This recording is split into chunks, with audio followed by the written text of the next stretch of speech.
Okay, let's go into the lesson. It was dark. Thick black clouds covered the evening sky. The thunder roared and the strong wind shook the branches and leaves of the trees in the forest. Pit, pat, pit. Drops of rain fell. Then the lightning flashed and split the black sky with its blinding light. Soon it was raining heavily. It was dark, covered with black clouds, and it started raining. An old tiger ran through the rain looking for shelter. He was wet and cold, and his cave was far away. While hurrying to his shelter, he saw an old hut. With a sigh of relief, the tiger crawled under the thatched roof and lay down by the door. Except for the sound of the rain, all was quiet. Before he could nod off, however, he heard something heavy being dragged inside the hut. This was followed by the voice of a woman. So the tiger, it was an old tiger, it was running through the rain and its cave was far away. So for shelter it was looking when it found an old hut. The sigh of relief. When we see something, when we are relieved, we sigh of relief. So in the same manner, the tiger was relieved and it crawled under the thatched roof and lay down by the door. So it was all quiet, only the rain sound was there. So before he could nod off, before he could fall asleep, however, he heard something being dragged inside the hut, and a woman's voice also he heard. "Oh, how terrible this leak is," she complained. "How terrible! I would rather meet a tiger in the forest than have this leak house." A leak? The tiger thought. What is a leak? It must be very dangerous and strong, or the woman would not be more frightened of the leak than of me. Am I not rightly called the king of the forest? Aren't they all afraid of me? I wonder what a leak looks like. So the tiger was very much wondering what a leak is. Is that so dangerous than me? Am I not called the king? Soon afterwards, the tiger fell asleep. He was suddenly awakened by an angry voice shouting in his ear. He felt heavy blows fall upon his head and shoulders. So, before the tiger fell asleep, he was suddenly awakened by an angry voice shouting in his ear, and heavy blows means someone was beating it on his head and shoulders. "You horrible beast!" a voice screamed angrily. "How dare you run away? How dare you make me walk about in the middle of the night trying to find you? Be careful. One of these days I'll kill you. Now go home." So the creature was cursing the tiger and beating and scolding him, and what he was saying, "I'll kill you. Now go home," it ordered. The old tiger shivered. This must be the leak who has come out of the hut. I'd better do as he says or he'll kill me. So the tiger was shivering. Okay, it was shivering of fear. And what it was thinking, this must be the leak who is beating me. So I must listen to him and follow him, or else he will kill me. So the tiger allowed himself to be bound around the neck with a thick rope. The mischievous creature then climbed onto the tiger's back and pulled at the rope. "Come on."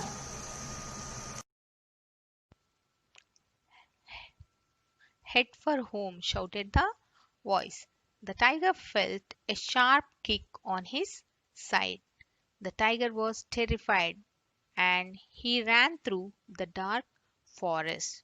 The creature pulled hard on the rope to tell him which way to go. At the same time, it scolded, cursed, and kicked the poor tiger.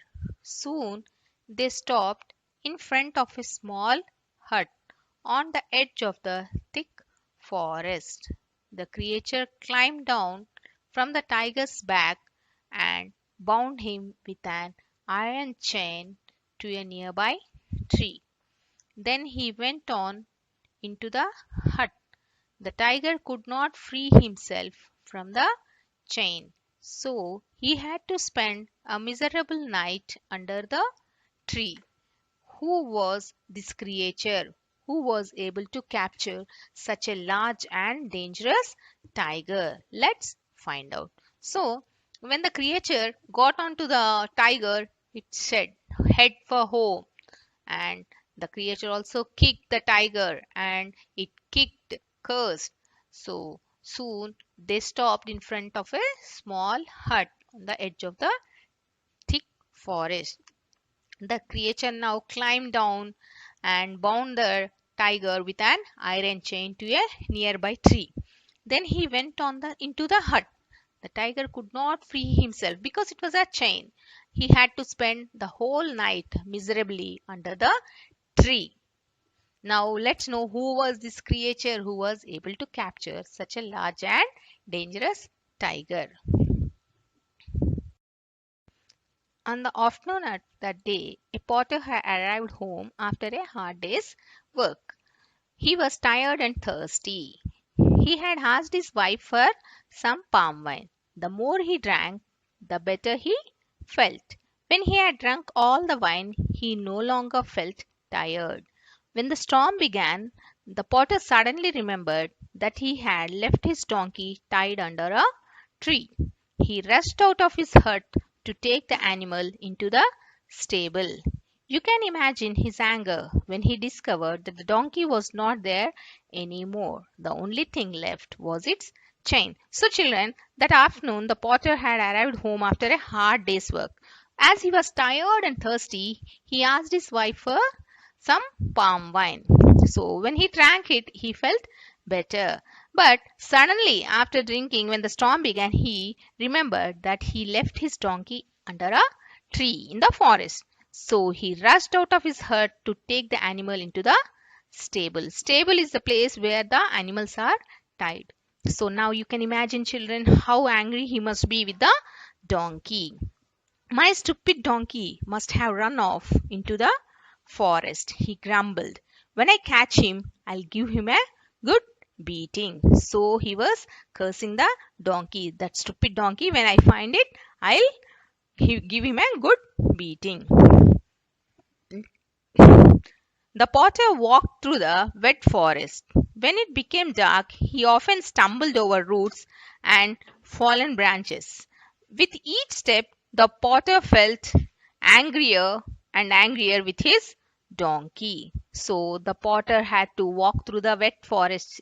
Since it was raining heavily, the forest was wet and also it was dark. So he stumbled over, means he fell over some roots and fallen branches. With each step, the potter's anger grew much. When I catch him, I'll tie him up under the tree all night, he muttered to himself. So the potter muttered, I'll tie him up under the tree all night, outside only, he was thinking. Hours later, the potter reached the old woman's hut. There he saw an animal sleeping in front of the door. So children, after some hours, the potter reached the old woman's hut where the tiger was sleeping. So there he is, he shouted. There he is, the stupid animal. The drunken potter did not notice the difference between the donkey and a tiger. He kicked and bit the sleeping tiger. He then jumped onto the frightened animal's back, rode it home, and then tied it up with the iron chain. So, as the potter was drunken and it was night, so he couldn't notice the difference between his donkey or tiger. So, thinking that the tiger was only his donkey, he rode that animal to his house. Next morning, the villagers who passed the potter's house looked in amazement at the tiger tied to the tree. Soon the news spread throughout the village that the potter had caught a tiger and tied it to a tree in his yard. All the villagers praised his courage. They also thanked him because the tiger had eaten many of their goats and buffaloes. They had tried to catch him for many years but had failed. Of course, the potter said that he had done nothing of the sort. He said that he had only brought his donkey home. He did not understand how a donkey could change into a tiger. When he saw the tiger, he fainted. So, children, the potter who bought the tiger before day, he tied it to his tree, thinking that it was his donkey. So, the next day, when the villagers saw the tiger tied to the tree, they were amazed. So, and everyone praised his courage, that the potter was very brave. And also they thanked him because the tiger had eaten many of their goats and buffaloes. They had tried to kill it but failed. Now, but the potter, what he said, I did nothing. Everyone, I only brought my donkey home. And he was also wondering how a donkey could change into a tiger. And when he saw the tiger, he fainted. He felt unconscious. Nobody, however, believed the potter's story. The villagers even praised him for being modest. Soon, the potter became famous. Everybody who met him called him the brave potter. The simple potter himself never understood why. So, everyone from then onwards, everyone called the potter as the brave potter. And whoever met him, they used to call him the brave potter only. But the simple potter, he never understood how he had become the brave potter.